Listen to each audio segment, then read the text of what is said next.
burning gut buckets. From around the world to your backyard. Zuzu Radio. Welcome to Zuzu Radio. I'm your host, Brandon. I'm here with Chris Chavez. Chris. Thank you for being here. Of course. Let me start by saying you do so much for others through all your platforms. Is it weird to be asked about you? It is. I have been a guest on a podcast a few times before where people wanted to talk to me about what I was doing or about myself. So it is strange because I am the kind of person that likes to I like meeting people and I like getting to know people. I'm fascinated with humans and people, how brains work, how we interact, how personalities, interact. I always have been. And so podcasting came super natural to me.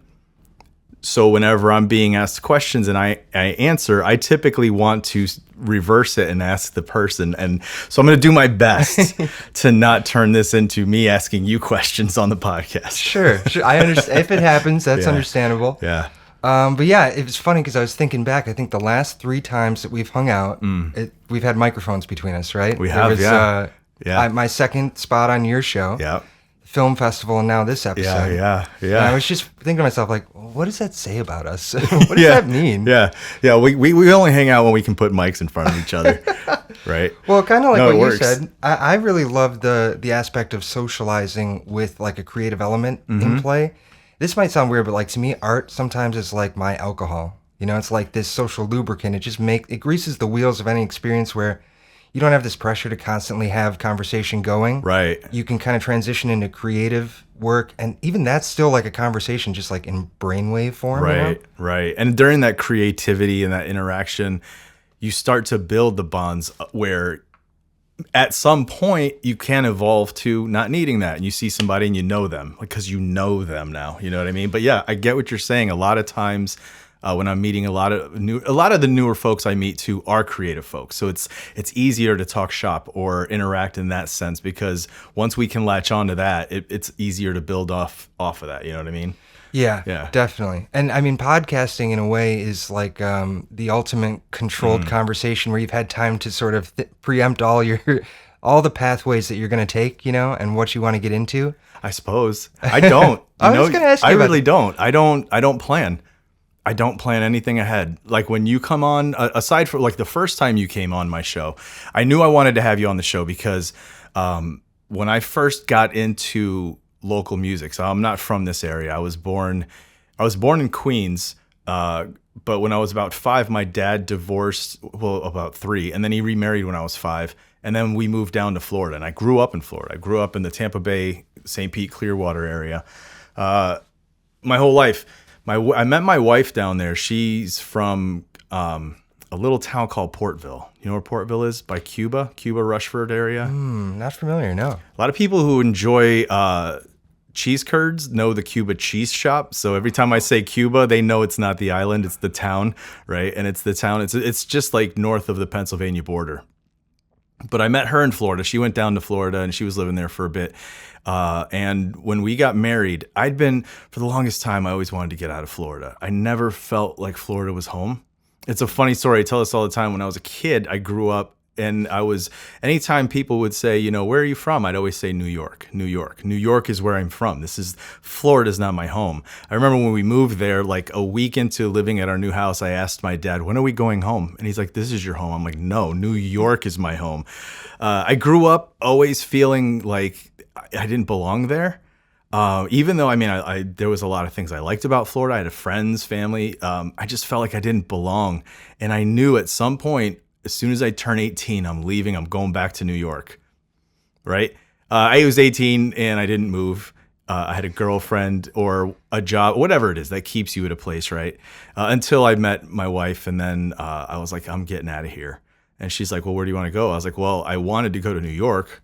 But let's go out west, right? Because we had gone on a road trip together and we'd gone out west, and I absolutely fell in love with the West Coast. I fell in love with Washington, Oregon, California, just that whole coastline. I loved it. And so I was like, let's go out there.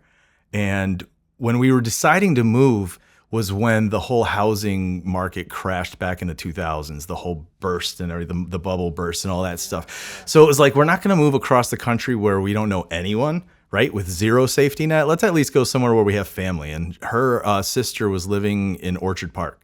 So we said, all right, let's move up to this area, right? So we moved up to Grand Island. And when I moved up here in 2010, I've always been into music. I love music. And so I was always like, let me see what's going on in this area. What's the music like here? And I met a couple people that there's actually a band that I got into way back then because I know the bassist and they're still around, The Nye. Have you heard of them? Yeah, The I've Nye? heard of them. Yeah, the bassist, Dustin. I know that dude. I worked with him for a while when I first moved here. And I would go and see their shows. And so I kind of got into the scene for a little bit, but then I fell out of it again. And then it was, then everything built up. And when I really wanted to get into it, COVID hit. And it was like, oh, we can't do anything. So I was doing a podcast called That One Time at Bandcamp because Bandcamp allowed for me to search local tags. And that's how I could stay in what's going on in Buffalo. Was that your first podcast? Were you doing podcasts when you were in Florida or on the West Coast at all? No, I actually started podcasts here. The reason I started podcasts was because I grew up, I'm older, so I grew up listening to radio, terrestrial radio. I grew up listening to radio DJs. My favorite were the night DJs. Day DJs are fun, but they didn't play music, right? They were just a lot of talking, a lot of goofy zaniness. And I could do that. Like I can get into the voices and do the, hey, what's going on? You know what I mean? But I always liked that night DJ. That was just like, what's going on, everybody? I've got this playing. This is what's coming up next. But first, here's this, right? And then I used to love that. And I always wanted to do that. There was this, I talk a lot too. As you can tell, I'm a podcaster, so I'll keep talking. You can interrupt me anytime you want. Keep it going. There was this mentality, that this kind of romanticized fantasy that I had of this dark studio with the red light that said on air, you know what I mean? And just racks and racks of cassette tapes or vinyl and the boards and just the mic in front of you. And then when you're talking, knowing that just millions of ears were listening to you in that moment. And it was just such a cool thing that I was like, I want to do that. Yeah, really a bygone era. Unfortunately, that late night DJ is sort of gone the way of the dinosaur. Right? And it's unfortunate because I feel like it's something that's important to have somebody that you can connect with that's turning you on to the music. You could turn on the radio and have music play back to back and hear somebody jump on and say, hey, here's the weather and blah, blah, blah. But when you had that person at night that was talking to you, which was kind of like a podcast, right? They were talking to you and saying, this is going on and we're dealing with some hot weather this summer, aren't we? You know what I mean? Like it was, you were interacting and then here's the music. And so especially if you enjoyed the music and you really got into who was bringing you the music, I loved it. I wanted to do it. As you got older, it wasn't happening. I got in other interests, I'm very creative. I've always been into computer animation, art, painting, drawing, playing guitar. So I've always done it's hard to hold my attention until I decided I was going to go back to school. And I said, all right, what am I going to do? When we moved up here, what can I do to go back to school? Because I want to change my career completely. For the longest time, I had been in pharmaceuticals. I worked for pharmacies for a while and had worked my way up into certain positions. And when we moved here, I was like, I don't want to do that anymore. I'm just burnt out of all that. What else can I do? So a friend of mine was a teacher. She taught the 3rd grade, and I was just like, oh, that could be cool. Really being able to influence younger minds, help them be good people, right? If I could be something that helps somebody develop into a good person, that'd be awesome. Let me look into that. So I decided to go back to school for teaching, and I went back to school. I went to Entrip, and they had an education department there, and they also had a little radio thing on the subterranean floor or wherever it was. I can't remember where it was, but we went down there, and there was this dude that was doing a radio show. And he went by Mighty Joe Beard was his name. And dude legit had this monster beard. He's like a biker. But he was just like, hey, you want to come on and talk on my podcast? We're talking music. I was like, sure. So I came on and I sat down and put the headphones on, started talking. And 2 minutes later we were done. And I was just like, that was awesome. And he's like, yeah, that was 50 minutes. And it flew by. Oh, wow. Do you know what I mean? Yeah. It felt like this is what I have to do. Yeah, dream come true right there. Now, I had been listening to podcasts. Like I'm a fan of Kevin Smith's, some of his movies and stuff. So he had this huge podcast network, and I was checking out podcasts at the time. I don't think Joe Rogan was a thing at the time when I was doing this. So I was like, I'm going to do one, right? What can I do? Like, what's my interests? I like comic books. And my buddy, a friend of mine that I had met at the school, likes comic books. Do you want to do a podcast about comic books? And he was like, sure. So I was like, all right, cool. We'll do a podcast about comic books. What are we going to call the podcast? Because that's always important. What's the name of the show? You gotta have a good name. Yeah, definitely. And you want it to be catchy. You want it to be something that sticks out where people are like, oh, let me check it out. So, of course, I named it Back Issues Comic Book Podcast from the Modern Age to the Golden Age. Or Golden Age to the Modern Age. Yeah, it was insane. I was like, what the hell name is that, right? But that's what we named it, Back Issues Comic Book Podcast. And it went on for a while. And through that, I ended up meeting artists and other folks and a couple of people who did their own podcasts. And I ended up partnering with them and doing podcasts and creating new shows. And it blew up until I built a podcast network. But yeah, podcasting didn't start till I was here, till I went to N-Trip and I sat down and got the taste of what it was like to maybe be on the radio, but have complete control over the conversation and putting it out. And once I figured that I could just do it on my own, that was it. Yeah, man. History was made. So 2014 was when I actually really like buckled in and started my own. And you, like you said, you have a whole network of podcasts that you run. How many shows are you involved in right now? So I am involved in about 6 shows that my voice is lended to. There's one that I'm also a producer on that my voice isn't on, except for a monthly show we do, and then a couple of Patreon shows we do. So I do 6. The network that I built at the time when I was doing the comic book one, that was, again, we did a few shows, and since I had like 3 going, I was like, all right, I'm going to create one landing spot, one page, right? Yeah. This is where you can go find these shows. Hey, that's what we call a network. All right, cool. Well, we're going to call it a network, right? And then people would come up to me and be like, I've always wanted to start a podcast. And I'd say, well, it's not hard. What do you want to do? If this is something you could do, let me show you. Sure, why not? And so I'd show them. And then they'd get into it, and then I'd lend them space. They could come to my space and record, no problem. And I'd show them how to edit, how to put it up. And then I said, you know what? If you want, I'll host it for you. I'll put it on my network. And they'd be like, sweet. So new show on the network, right? And then it was, the cool thing was, it wasn't me. It wasn't just my voice. Yeah, now it's it was getting bigger somebody and bigger. else, right? Yeah. Then another person, then another person. Then I remember meeting this dude, Matt Johnson. Really awesome dude. We're still really good friends. Matt Johnson was a Niagara Falls wrestler. He was, in high school wrestling, but then he got into ESW, Empire State Wrestling. But he wanted to get into podcasting, so he reached out to me, and I met with him. I'll never forget, we met at the mall at the food court so that we could just discuss what his ideas were and what it was I could offer him in terms of like the podcast network itself. And everything I've always done, I've never taken money. Like I don't charge people things, you know what I mean? So when he was just like, so how much would it cost? I'm like, I'll put you on myself. I'll literally build the page on my website. I'll host it. Don't you worry about it. I'll just show you how to edit and then send it to me. I'll upload it, right? Then it got to the point where he really wanted to get involved, and I could show him how to do the uploading, how to format the text, do all that stuff. And we both started like partnering on growing the network. So people started talking to him about, how do I start a podcast? And he would bring them on board. So now the podcast network is probably about 50 shows on that network. Whoa. Yeah, that network is pretty big. I stepped away from it a few years ago, though. So a few years ago, I wanted to really start delving into video production and some of the other stuff I've always wanted to do. I built this whole thing, and I was like, it's awesome. All these people are a part of it. A lot of people know what they're doing and how to run it. So I met with my buddy Matt, and I said, why don't you take this over? He's like, what do you mean? I'm like, just run it. I said, I'll keep paying for it. I'll run all that, but you run it. You take care of it. And so he's like, all right. And so basically, a lot of it was, I need to focus on this for myself to build something else now. And I can't have people coming to me for everything. So I'm going to have them go to you now for the podcast network. And he was like, cool. So he took over and did all that. And it allowed me to create Hardly Awesome Media, which is my company. It would allowed me to get the space I'm in now. It allowed me to kind of step back because I had a lot going on, but I was able to step back and kind of really focus on putting energy into specific shows and not just spreading myself thin over everything.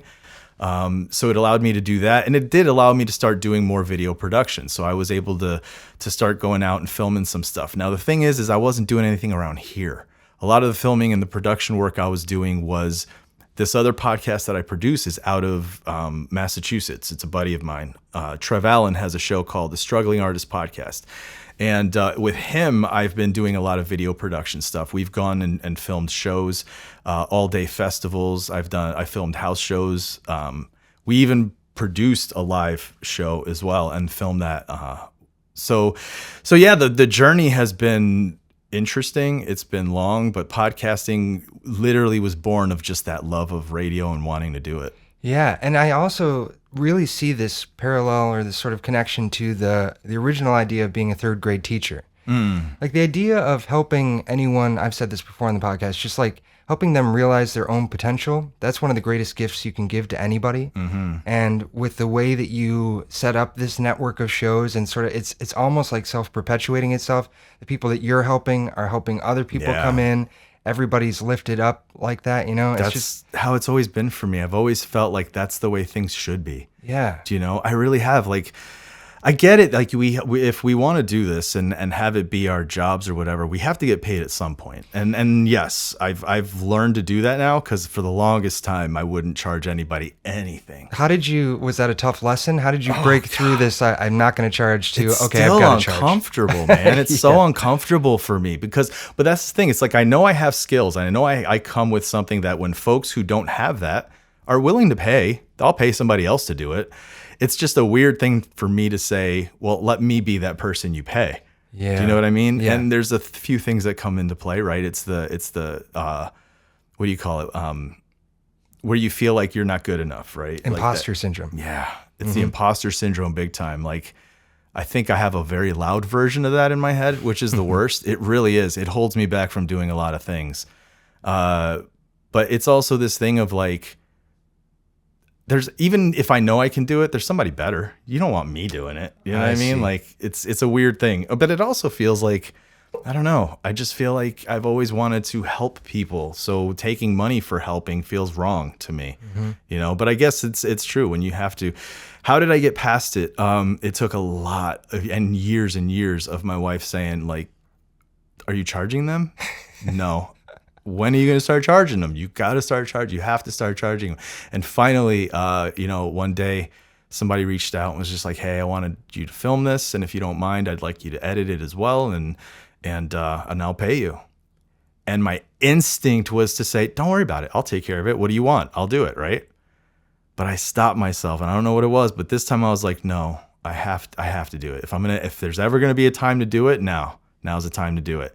And so the first thing I did was like, I've never charged for this before. So like, what do you charge? So let me look this stuff up, right? What's the going rate? What's the market look like? And once I saw that, I was like, all right, well, let me undercharge. Let me do under that. You know what I mean? Because again, this is the first time I'm asking to be paid, but also let me do some things to get my work out there so that I can command more later. You know what I mean? Yep. But it was tough.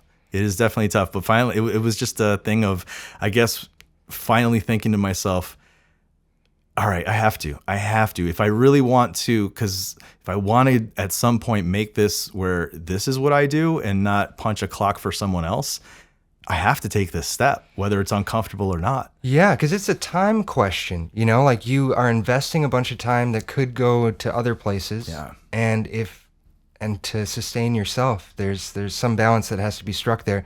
I think one of the things that you've pointed out, which is really key to my work, is that I want to be the affordable option. I'm not trying to be I'm going to get rich option. Right. It's like artists are broke. I mean, right. There's no question. And so if they're willing to contribute money, I'm not trying to like pull everything they've got. Yeah. I want to work fast enough so that like I'm keeping their hourly rate down. Like, these things like really swirl in my mind too. Is like, how can I serve the artist, but also just enough, get just enough to level up my studio, or like be better for the next person that comes to me. Exactly. It's about that, right? It's about leveling up and doing better, or doing what you need to maintain so that you can continue to help others. That's the way I look at it. Like, I can't charge somebody so that, hey, now I can go buy that BMW. You know what I mean? Like, I just don't know. I think it's because, and maybe you come from that same world, a DIY world. When we grew up and you wanted to do something, you did it yourself. And if you did it yourself, you had to understand, like, you're doing it at zero cost sometimes. So because we come from that world, I think that's part of what comes into that play, is when somebody's coming and asking for help, our mind immediately goes to their struggle, what it is that they're dealing with. They don't have enough money in their pocket. Like, it's all about them all of a sudden, right? And making sure, are you all right with this? Listen, I'll do this for you, no problem, but are you going to be okay? Yeah, like, yeah. I don't want to break your bank. You know what I mean? It's such a vulnerable position for any artist to be in when they're expressing their art, like just in general. But then if it's being captured in some way, it's another level of like, this pressures people looking at me. The best thing that you can do is be aware of what they need and how to get them what they need. Right. Sometimes it's a monetary thing. Sometimes it's a vibe thing. Like, one of my questions here, maybe this is a good segue, is just like, you're so good at interviewing, Chris. Like, you have this ability to pace out an arc of conversation, and to know that you don't plan, that's pretty wild. But it feels to me like there's this arc in the conversation, and each question is shaped in a way that allows you to explore it and doesn't just corner you into this one answer. Because so many hosts can, like, they'll go on this long string of explanation, and the answer for the guest is like yes or no. Yeah. But you have this ability to, like, I don't know, you just open it up so it can be discovered more. What is your advice to running a good interview? What do you do? That's tough. I think part of it has to be personality and like something that I was born with, like the fact, because I am an extroverted person. I like meeting new people, but I always say I'm a weird type of extroverted introvert, because there are times, like, if I'm in a place where I don't know anyone, I'm not talking to people. I'm really not. I'm not the person that goes out of my way, hey, how are you? What's your name? I'll go to shows and interact with folks that I see on social, and then I'll go to the show and see them perform, and I'm so awkward saying, hey, I really am, man. And it feels awkward, and I know I shouldn't be. But I tell you what, if I had a mic, I'd feel fine. It's a weird thing. And I think the microphone does a thing for me where it opens up. It makes it easier for me to talk. And I think because I like people and I'm curious and I want to get to know them, I ask questions. And when you interact with people, like, typically you want to listen to somebody. When they're saying something, you want to listen and then come back at them, right? So I am listening, but maybe it's ADHD, but my brain is able to, as I'm listening, if you say something that I pick out and it makes me go, oh, I want to definitely go back to that, I'll hold on to it. And I'll wait for you to say something or do something that makes me feel like, oh, I can respond. And then my response can also pull me back here so that I can ask them this. And so maybe it's because I've done it for so long, right? The more you do something, the better you get at it. But the first few times I did interview some folks, anytime I've ever done a straight interview, it was awkward. It was something I felt like I needed to prepare for. And it was a thing where when I prepared, I found that the questions I prepared, maybe subconsciously, required nothing but a yes or no, or a quick answer, something that was just kind of a quick, finite, that there's not a story or something to dig deeper into kind of a thing. Yeah. And I found that didn't feel natural to me. So I was like, I'm just going to throw that out the window. Next time, I'll just talk to somebody, I'll just talk to them. And sure enough, the next time I did was for, we have a podcast, me and my buddy Jim, it's called Out of the Shadows. We talk about, it's called a mostly 80s horror podcast because if you're an 80s horror fan, there's a documentary called In Search of Darkness. There's like 3 volumes. They're each like 5 hours long. And what they do is they go into each year of the 80s for the whole decade and just talk about a bunch of movies. And I said, let's watch every movie they talk about and review them. And so we did. And then we call it mostly 80s because it got to be where it's like, let's change it up. So it's like, we can make it a little fresher. So like we'll do 1980, 1981, and then the next month we'll do a theme. So all Jordan Peele movies or, Hitchcock films or something that's not 80s. So that's why we call it mostly 80s. Anyway, the guy who does those documentaries that directed them, we got him on the show so I could interview him. Cool. We could interview him, yeah. And the first time was kind of, weird. And then when we got the producer on, it was freer because I didn't have anything planned. I was like, I already know what I love. I already know that I love this stuff. I know this guy loves this stuff. I don't have to come with this idea of make sure I ask all these questions and don't forget to ask this question. Because at the end of the day, let me just talk to this guy about what we like. And we're going to talk about stuff. And if I miss something, I missed it. Not a big deal, right? Who cares? I'll call him back on the show and have him talk some other stuff, right? Yeah. And when that happened, that was it. It was just conversation. And it just was about me wanting to get to know the person. And so when you get to know somebody, you're asking them questions. Where are you from? What do you do for your jobs? Like that. Now, you don't want to ask that if you have an aim in your podcast. So you want to kind of have those style of questions, but in this world, right? Mm-hmm. So like, how did you get into this? Whatever. Seems like that's a good way to minimize the stress. Like maybe the preparation and trying to hold on to the questions that you formed before and trying to steer the conversation too much is like pressure. Yeah. And then you get into these yes or no pockets and it's no good. Right. But when you're in the middle of a conversation with someone that you genuinely are interested in learning about, the questions come naturally through conversation and through as you get to know them by what they're saying. With 716 The Sound, it's funny because for that, I don't have specific questions, but I do have themes that I do stick to a lot of our artists, right? So I do always check in if they're from the area because that helps start. That kicks us off, Then there's always about the music they were influenced by, and then their current music. But everything else that comes out of that show is just by the conversation and getting to know somebody. Yeah. Well, one thing that really stands out to me in your conversations is how much you love the local music scene. I was just going through this in the class that I teach with my students. We did this exercise where I was like, okay, guys, we're going to learn about local music, all right? Here are the places that you can find where the artists are. Yeah. I want you to search out something, find something you like, and then I want you to reach out and compliment them.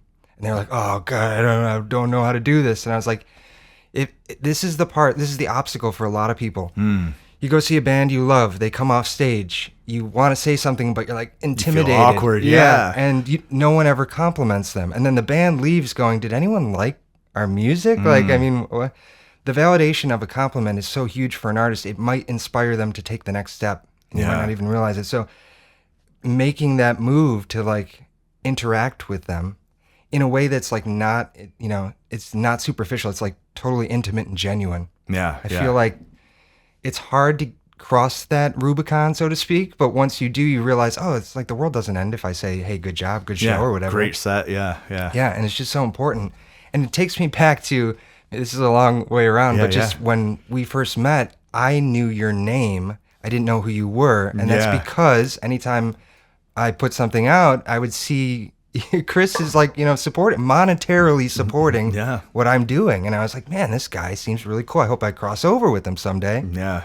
And then I'm pretty sure that the first time we met was at the anniversary show. It was like the 12-year anniversary, I think. Right after COVID, man. And that was the thing. As soon as COVID started lifting, shows started happening again. That's when I was like, you know what? There were so many things in my life that I just kind of don't do and experience or open myself up to because I limit myself, right? It's a weird thing, I'm sure, for people to hear when they talk to me and hear that because of how much I do and interact and how extroverted they interact with me, how I am when I interact with them. But there truly is a lot of things I hold myself back on because I feel awkward, I feel intimidated, I feel imposter syndrome. There's so many things that I don't move forward with. Going out and seeing live music just to expose myself to it was an intimidating thing because again, you go to shows without a friend and you're by yourself. Then you're standing there by yourself and it's cool, you're enjoying the music, but as soon as that's done, and they're starting to switch out for the next act, you're awkward and you're just by yourself. And everyone who sees each other at shows all the time, they're in the scene. And then, so now they're all pairing up and talking and there's these groups and you're just standing there waiting for the next show. And then the next set starts and you're like, all right, now I feel comfortable again, right? Yeah. But I was like, I don't care. I don't care if I go by myself. I don't care if I feel awkward. I don't care if anybody looks at me like, what's the old dude doing in the room, right? Because I am a little older. So like going to these shows and seeing like 20-year-old kids everywhere, or even the all ages shows, 16, 17-year-old kids, I love it because I'm like, this is what it is. This is what it meant to be this age. And kind of experience life and learn lessons and learn life lessons. Like, this is it right here. And I love being in it because I love music, right? But then there is that mentality, this thing that's in my head of them going like, what's that old dude doing here? Like, who is this guy? We've never seen him before, right? Yeah. I feel that a little bit myself. I know what you mean. Yeah, but as soon as COVID hit, dude, as soon as that was done and things opened up, I think yours was probably it was like the second or third show I went to since after everything started opening up again.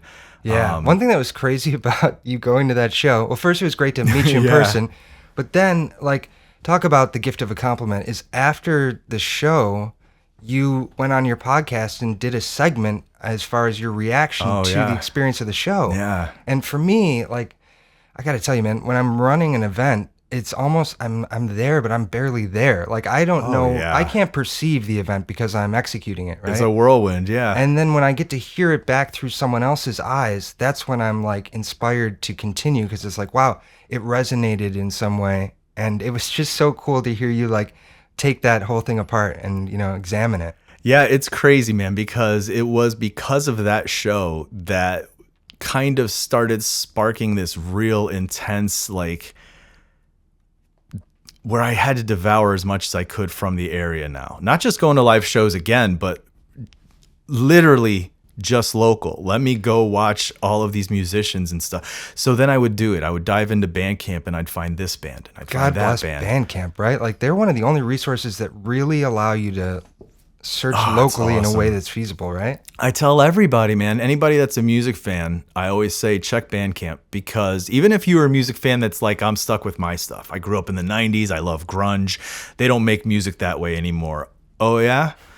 Go listen to Muddle, all right? Yeah. Go listen to some of these other bands and then tell me you don't hear that sound that's still alive, right? It's a different song. It's different singer. It's all different, but it's new.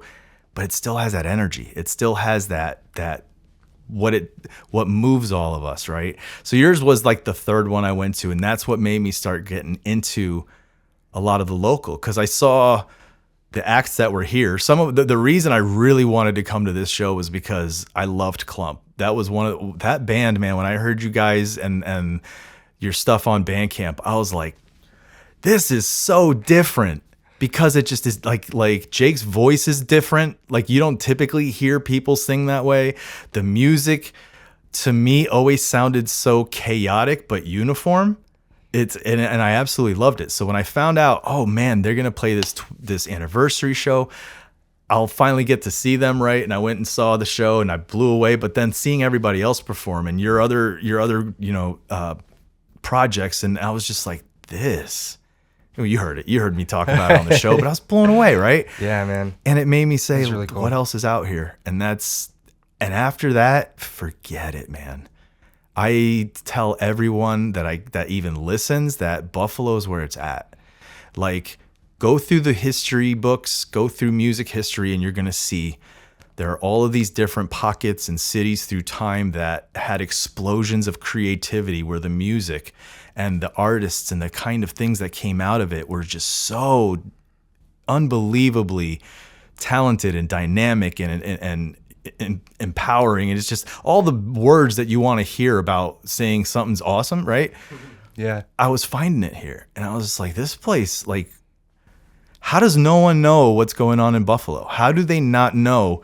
You've got alternative, you've got classic rock, you've got grunge, you've got punk, you've got hardcore, you've got electronic, you've got hip hop, you've got R&B. It's insane how much talent we have out here. Totally, man. Insane. And through your passion for the scene, you've become a curator of, artists that you're pushing to help get other people to realize, like, do you know what's here in Buffalo? Like, one thing that I've always thought about is, like, curators are such interesting people to me. They, like, artists have influences, right? do curators have influences? Like, are there people that are putting things together that you look at and go, I want to try and emulate their approach to lifting up a scene? I never thought of it that way, actually. I've never thought of that. Because, I mean, when you think about it, I love music. I love history. So, I love this stuff. And I could talk days and days and days about different eras and times of music. But yeah, every one of those pushes had the folks that helped kind of elevate it. And I talk about it on my show as well. That's why I think not just talking to musicians is important, but I want to talk to the photographers. I want to talk to the writers that are writing in the zines or the articles, websites. I want to talk to the videographers, because those are the folks that, in a way, are curators themselves. They're choosing who they want to put on film, and then they're putting it out there. So yeah, I think in that way, I've always had a respect for certain folks, right? There was Charles Peterson was a photographer in Seattle, in the upper Northwest at the time of the grunge explosion. So a lot of those iconic black and white photos you see of Nirvana, Pearl Jam, Soundgarden, all these bands, he was at these shows, right? And it's crazy now at my age to look back, realizing that what we have as iconic was taken by a guy who was in a basement, right? Filming what I'm experiencing now. Yeah. Live. Like, he did that, right? And then was able to put it out there. But that's why it blew up. Kids saw those images. People started seeing those videos. People started hearing those things. Back in the day, internet wasn't big, but you would get your magazines, and your magazines would have these photographs that looked so, like, sometimes scary as a kid. You're like, man, look at all those people, and just like their faces are caught in this like gnashing of teeth look, right? And everybody's going nuts. Like, what is that? Yeah. It's so I was just talking to Sal Mastrocola of Gato Black. We were talking, and one of the things that drew me was skateboarding when I was a kid. And it was the same thing. It was seeing pictures of these kids with skater haircuts and grinding on half pipes and pools that to me was such a different world I wanted to go to. And when I started seeing the music and these photos and these bands and hardcore shows, or like, it was like, what is that?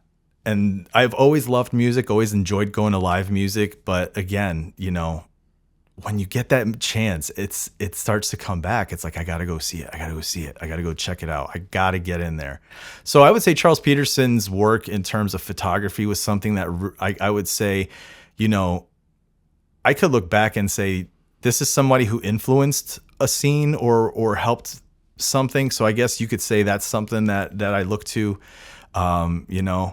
What's his name?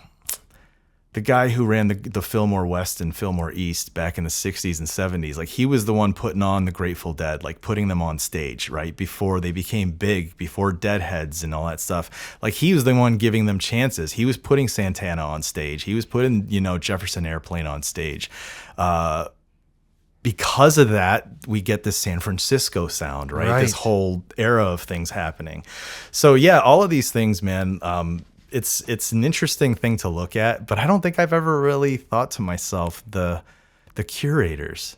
Yeah. I guess the DJs, right? The DJs were our curators as kids, but I guess as kids we didn't realize that it was actually like a whole station and a network and a programming, and they had to play certain. You always felt like this person had something for you. But yeah, I think that's probably it. Maybe DJs were the one that made me feel like the inspiration to be a curator, to be the one that says, listen to this. Yeah. You can listen to that, but hear this song. Right. There's a community of artists that are operating, and then there's a community of facilitators that are helping them operate. And it's sort of that behind the scenes veil, like I'm fine without the spotlight. I like behind the camera, behind the scenes. Yeah. But it's just as crucial for making things happen in an area that has, like, there could be talent, but if there's no facilitation, then it's harder to establish momentum, I think, in a scene. And then as you've now become this, you are now a curator yourself.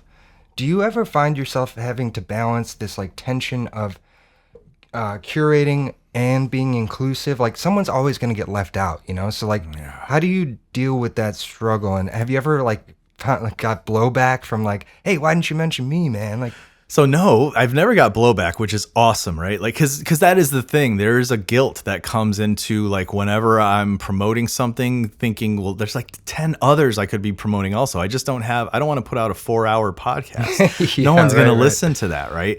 And so, for anybody that hasn't listened to 716 The Sound, the show is formatted where I have an intro where I do a quick intro about like, hey, this is who's coming on the show, this is what we talked about, but then also let me tell you about this. And it's usually new music coming out or what shows are happening in the near future, right?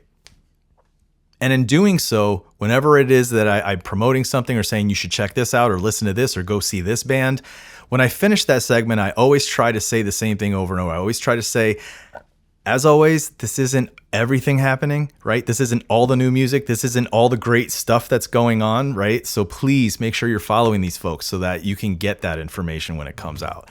So I try to lay it out that way. I've never had anybody go, bro, how come you didn't say anything about my new album, right?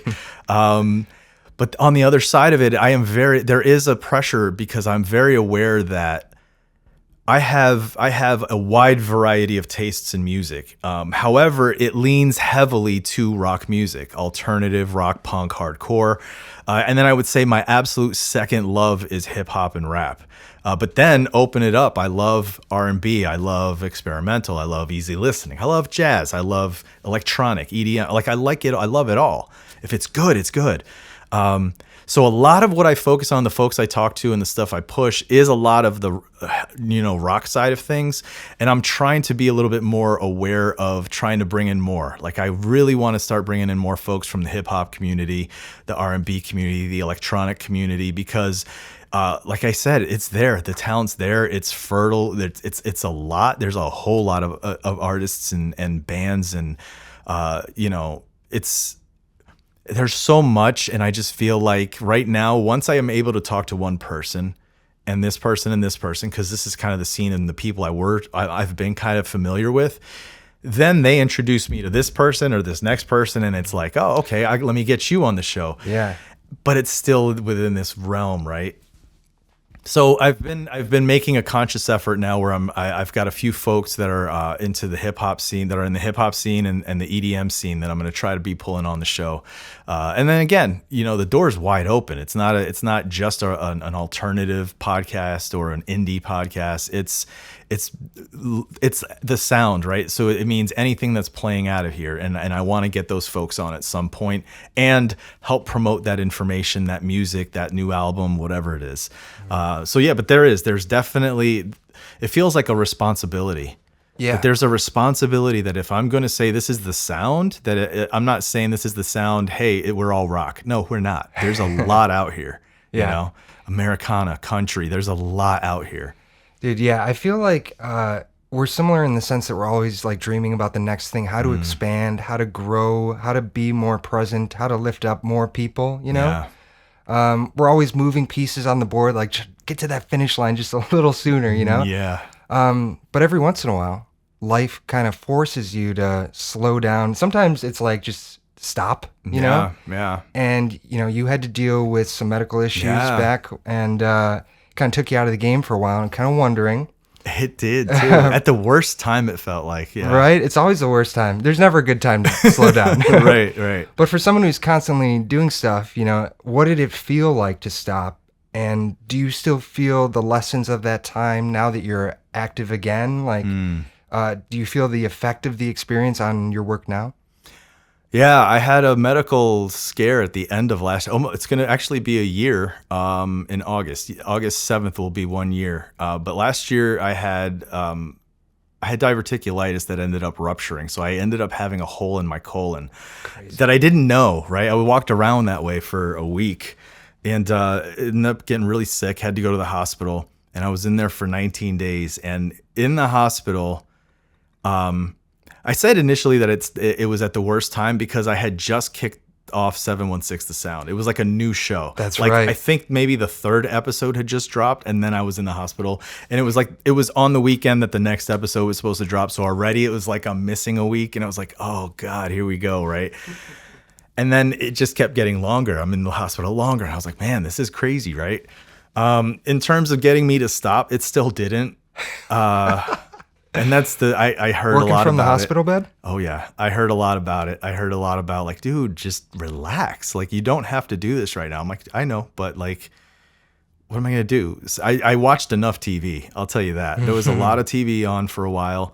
The other thing that was kind of sucks is my wife has a thing called vasovagal syncope, which means her vasovagal nerve, when it activates, it causes her to pass out. She has syncope. She'll pass out.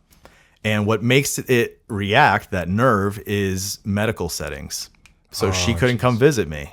So it was just me, right? My dad was there when I had to have surgery. But when I was in there initially, those 19 days, nobody came and visited me. And I'm not saying it as a sad way, but it was just me. It was me and nurses, right? And a TV. And it was like, I need stuff. So my nephew brought me my laptop. I had my phone. And so I had a backlog of podcasts I wanted to go in and start editing. So I was just editing while I was in the room all day and then posting. Because the one thing I could control for 716 The Sound wasn't getting an episode out on time, but I could share stuff. I could post stuff.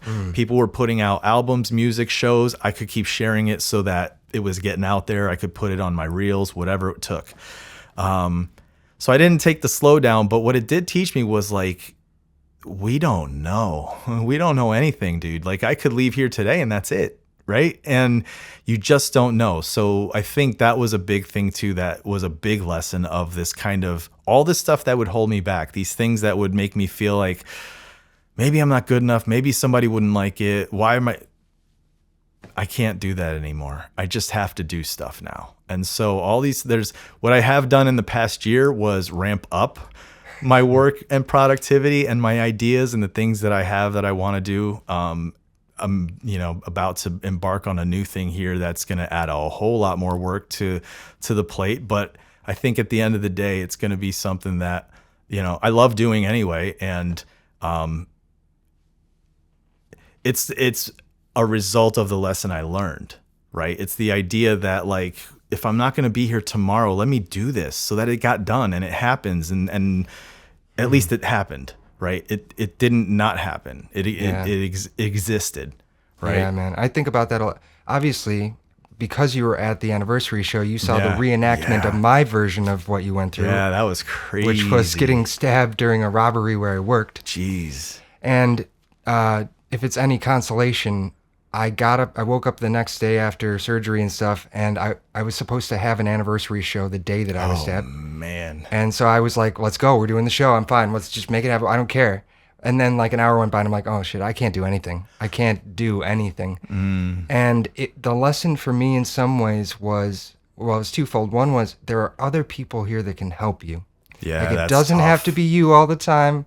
I feel like I still struggle with that, and the other side of it was like, when I see something beautiful, when I'm at a performance, I see Harry Grazer playing the piano, I'm like moved to tears now because it's like, I feel so lucky that I'm here to witness it. And I could have so easily not been, Yes, I feel that. And I think, is it that? It has to be that we felt this true sense of mortality, right? Because again, in that 19 days, we had no clue. I was having high fevers. My blood pressure was off the charts. Like they were doing everything they can to get my vitals under control. And we didn't know. And like, I really did sit in that bed thinking to myself, I might not go home again. Like this might be it. And so I think that is the case, man. I think after that, there are things that hit me a different way that didn't used to. Right. But when I do, I'll see something and it'll be like, oh, my God, I'll listen to certain pieces of music or hear something and it could be punk. It could be pop punk, but like an earnest emo song. But the way the actual voice sounded and hit that note, like I could hear the emotion. And if I hear the emotion, now I can actually empathize with that person. Yeah. And then it's like it strikes you. Yeah. Right. And so I have noticed that I have been a little bit more sensitive to a lot of things where you're just, you realize like you can appreciate it a little more. And I hope it doesn't go away. You know what I mean? Because I have noticed it has gone away. It's dulled. It has dulled because immediately out of it, it was like, I'm out of the hospital. I'm breathing. It's like, I'm so lucky. Yeah. You know, the first time I could eat food again, because I'd gone 20 something days without actually eating food. It was all IV. And so the first time I could taste it, like I chewed something forever before I swallowed it. Right now, I'm back to just kind of quick chews and swallow. And then I catch myself sometimes going like, oh, remember when you used to enjoy it and actually realize what it meant? You know what I mean? And so I do catch myself, but I don't want it to go away. I want to always be that way. I always want to be aware. Yeah. You know? Life moves so fast that I think those moments when you're forced to slow down, even if you don't want to, are great because they show you this world that you didn't realize existed. And then maybe you recover and you get back into the rat race of it all, and it might be dulled, but I think that the access we have, like those moments when it does happen for us, might be like a lot of people might be locked out of that feeling because they've never gone through something as like that really reinforces your humanity like that. And so I almost am like, I wish I had a deeper connection to it all the time, but I'm just grateful that sometimes it shows up, you know. And I'm like 11 years away from that now, and still connected to it in a big way. So I think it'll hang on for you. Good. Yeah, because it's a reminder that like we could go at any time. Yeah. And as much as life is a struggle, right? Life's painful, life's a struggle, and we all have those. As much as that's the case, there's still a beauty. There's still a beauty to having it, right? And being able to experience what we're experiencing. And that's one of the things I learned. Another thing I learned too is just letting things go, right? There's a lot of times that things that would annoy me or bother me, and that still is now. Like I still live that now where things don't bother me so much. I'm just oh, good. It's like whatever. It's not a big deal. Yeah. What are you gonna do, right? What are you gonna do? All you had to do was almost die. And That's it. Figure that out, right? Oh man, maybe this is a good place to sort of turn to look at the future a little bit, since we know that you never know, and there's certain things that we do want to get done while we're here. I've noticed that a lot of times when you build a brand like what you've done with 716, there's like this natural transition towards event planning. And is that something you've considered? I don't know. Have you done a 716 show, or like where's that at? That's funny. That is actually something I've been percolating on. Because I've done event planning before. We've put on, like I said, with the Struggling Artist, we did this thing where my buddy Trev was like, I want to put on a show, but I want it to be different than most shows. It's not going to be just a regular show. I said, well, what do you have in mind? He wanted to do where he kind of combined podcasting with a live show.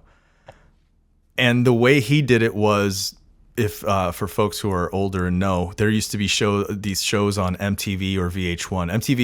It was VH1. It was called Storytellers. And they'd have the artist Bon Jovi come on and sing songs, but then he'd tell stories and like the story behind the song or the making of this or whatever it was, right? And then they'd play the song. And so his idea was to get an artist, have them, we'd find a place to do it. It'd be a stage, and they'd come on and do an acoustic set of their songs. And then between like 2 or 3 songs, they'd go off and sit to the side. We'd set it up like a living room. And my buddy was there as the host, and they just sit and have a conversation about the making of the song, whatever it was that he's about to play. He told a story, and then he'd go up and play the song. I was like, oh, that's kind of cool. I was like, let's do it. Let's figure that out. And so we did, man. We knew the artist we wanted to work with, this guy, Michael Caine, not the actor. It's with a K, K-A-N-E. If you're a fan of like maybe Bruce Springsteen kind of rock and roll, like that kind of stuff, and if you like that gravelly voice, like he's been smoking cigarettes and gargling with whiskey, you'll like it. It's called Michael Caine and the Morning Afters is the name of the band. But anyway, we got Michael Caine, and we got this little theater in Rhode Island. And we picked Rhode Island because that's where my buddy Trev's from. Like he knew the area, so we got this nice theater, and we promoted it. We set it up. We said, this is how we're going to do it. We went there a few times. I drove out there a few times to look at it, make sure we had everything set the way we wanted.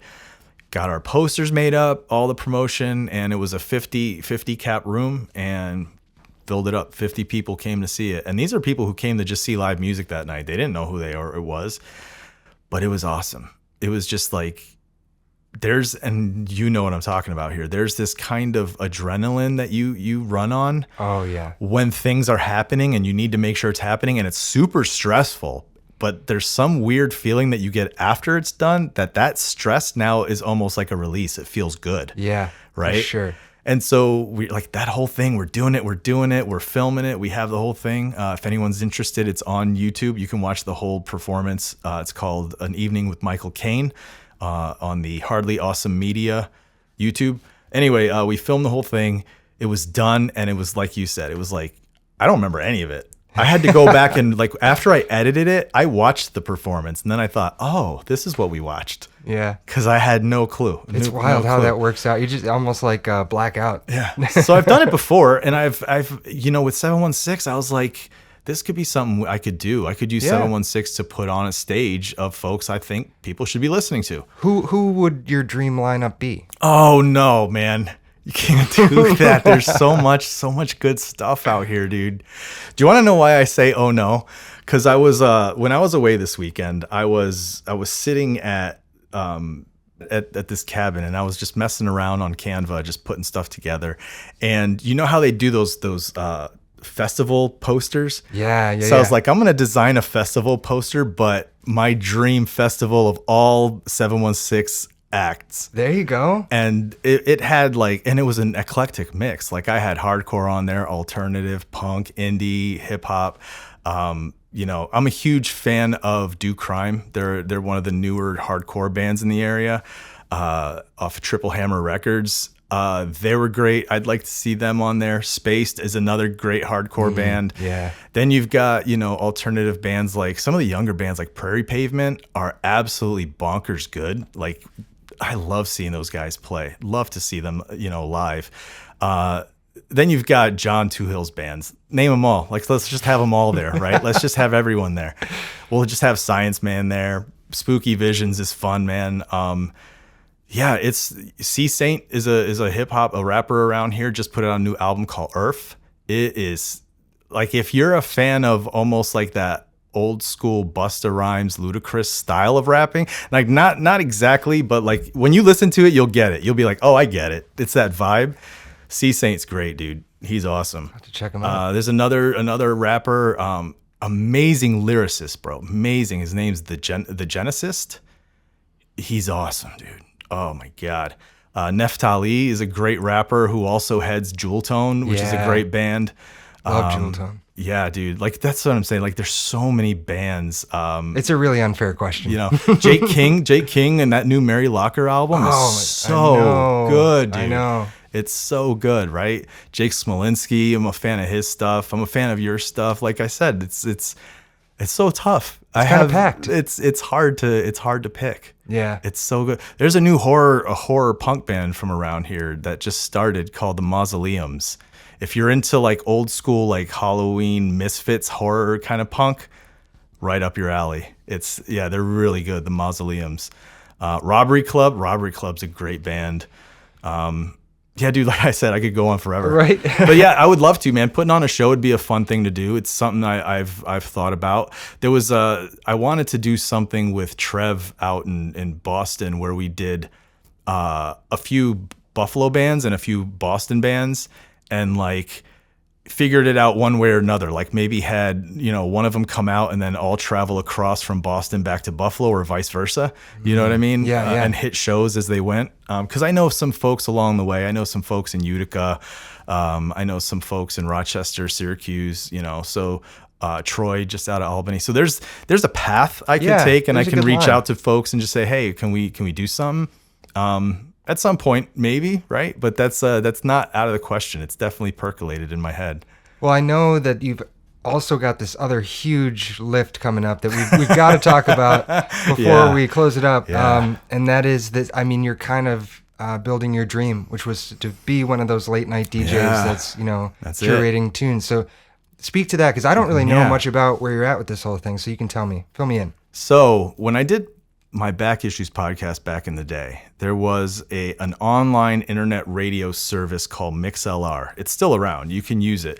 But basically, you sign up for a subscription. They give you a certain amount of bandwidth or listening hours or whatever, and you can play radio. You can do whatever you want, play whatever music you want. And I think the way MixLR works is that they're trusting you to have the license to play what you're playing. Whereas these other folks, like if you're playing, you sign up, you get access to the ASCAP licensing as well. It's a lot more expensive.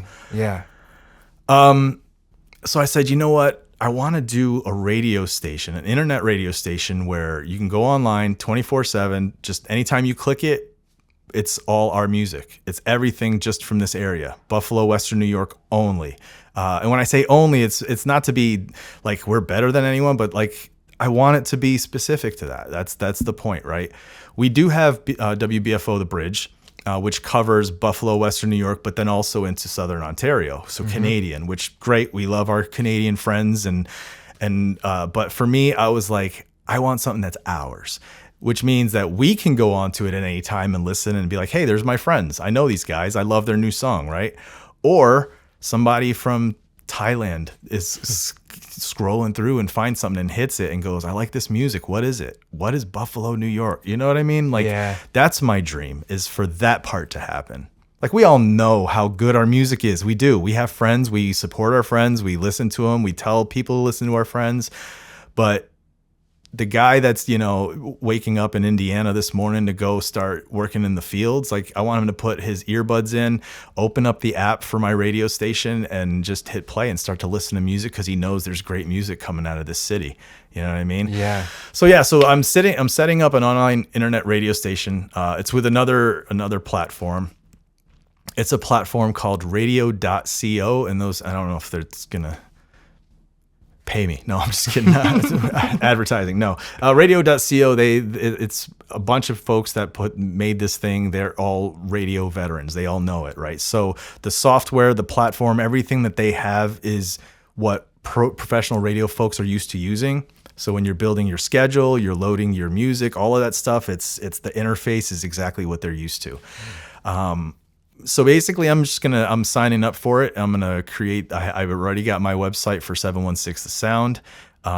It allows for me to get an app as well that's specific to me. It's not a Radio CO app. It'll be a 716 The Sound radio app. That's cool. Yeah, and the goal here is to play the music. So again, because we're local, because it's a lot of indie DIY folks, a lot of our musicians and artists are not tied to big record labels, to big contracts, to things that require the licensing, right? It's within their control to do what they want with their music. So the way I'm running it is, look, I'm going to create the station. I'm going to make it run 24/7. If you want your music on it, I'm happy to put it on there, right? I'm not making any money. I'm not any advertising or promos you hear on that station will all be pro bono for whoever I'm doing it for. I'm not trying to make any money out of it. It's about putting it out there and getting the world to listen to our stuff. Yeah. And at some point, right now, it's going to be 24 hours of just music playing with like maybe, little buzzwords here and there, little things. At some point, I'm going to be able to put on radio shows. I already do it. And so me and my buddy Trev, we do it for Patreon because it's something we've always wanted to do. So it was like, I'm going to do that. And I want people to listen to Buffalo artists. So let me do a radio show. And so I know I can do it. And I know I have, the ability to do it now. So now I'm going to make it so everyone can hear it, right? Not just people on his Patreon, which, go get Patreon and help him out too. But at the end of the day, like, I love doing it. It's fun doing DJ breaks. Yeah, man. Play the music. It's done. And it's like, that was Helmsley, on the newest album. And then you get into this. And I just saw him live the other night. And he's got a new show coming out. And so make sure you go to the show. And all right, up next, we have this, and this. But first, here you go. Boom. And then play that music. It just feels so good. It's so much fun to do. And so that'll be on there. That's in the works. Do you have like a timeline of when you're looking to roll that out? My goal is by end of August, early September. And the reason I'm saying that quick is because really it's about building up the music to have for 24/7. Yeah. The goal in terms of having schedules where, if you listen from 2 to 5, let's say on a Friday, that'll be all hip hop and that's the time to tune in, or all hardcore. So at some point it'll start to organize itself that way. I'll start getting it organized that way, and then have scheduled live shows where people can go in specific to hear a live radio show, you know what I mean, with somebody DJing it. And right now, all me, just me, right? But I can see myself in the future working with folks that want to be a part of it and really building it into something where we have shows that are available and people want to have. But again, it's all Western New York and Buffalo. So like, you wouldn't be jumping on this station if you want to play, you know, NoFX or the Beatles. You know what I mean? There's a boundary line around what the content is. Exactly. That's awesome. All right. Well, where should we find you, Chris? What's the best way? Is there an umbrella for everything? Just look up 716 The Sound. That's the best way to go? Instagram. I have an Instagram account and I just got the website, so it's not built, but 716thesound.com is coming. You know, if you want to download the episodes yourself, you can go to hardlyawesomestudios@gmail.com. Or sorry, did I say at Gmail? hardlyawesomestudios.com. That's where I have the actual podcast hosted, and so you can download the episodes there. And I have a few other podcasts on there as well. And then, if you're interested, if you're an artist, you're a band, you want your music just played, send me an email to 716thesound@gmail.com. And all you got to tell me is that you want a single or an album or your whole discography, right? Tell me whatever you want played and I'll make sure it's played.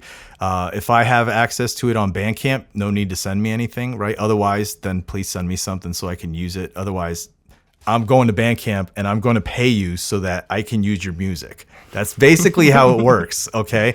So if you don't have your music on Bandcamp and you want it on the radio station and you want some money, put it on Bandcamp because I'm going to pay for it before I take it from you. Anyway, so send me an email. Tell me how you want to do it. I'll send an email back that breaks down what it is I'm doing with it, and then we'll go from there. And then as soon as it goes live, everyone that's on board will know. And I'm hoping to really have a monster library of all the different musicians and artists, you know, by the time we go live. But I know I'm going to continue to add, you know, as we're doing it.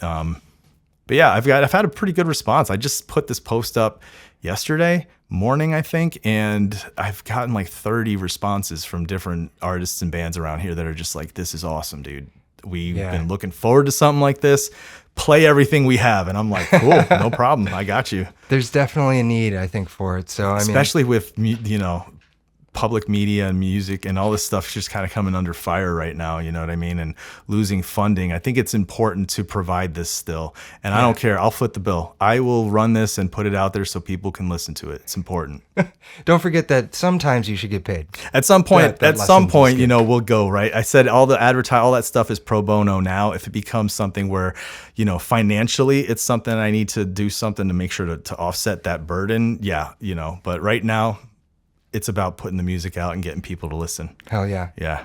Dude, I think that's a great place to leave it. Thank you. Thanks so much for coming in, making time to talk today, and for everything you do to support local artists in Buffalo, Chris. You're the best. Thank you. I appreciate it, Brent. Thanks so much for having me, man. I love you. I love this place. I love this town. I love the music, and let's just keep doing it.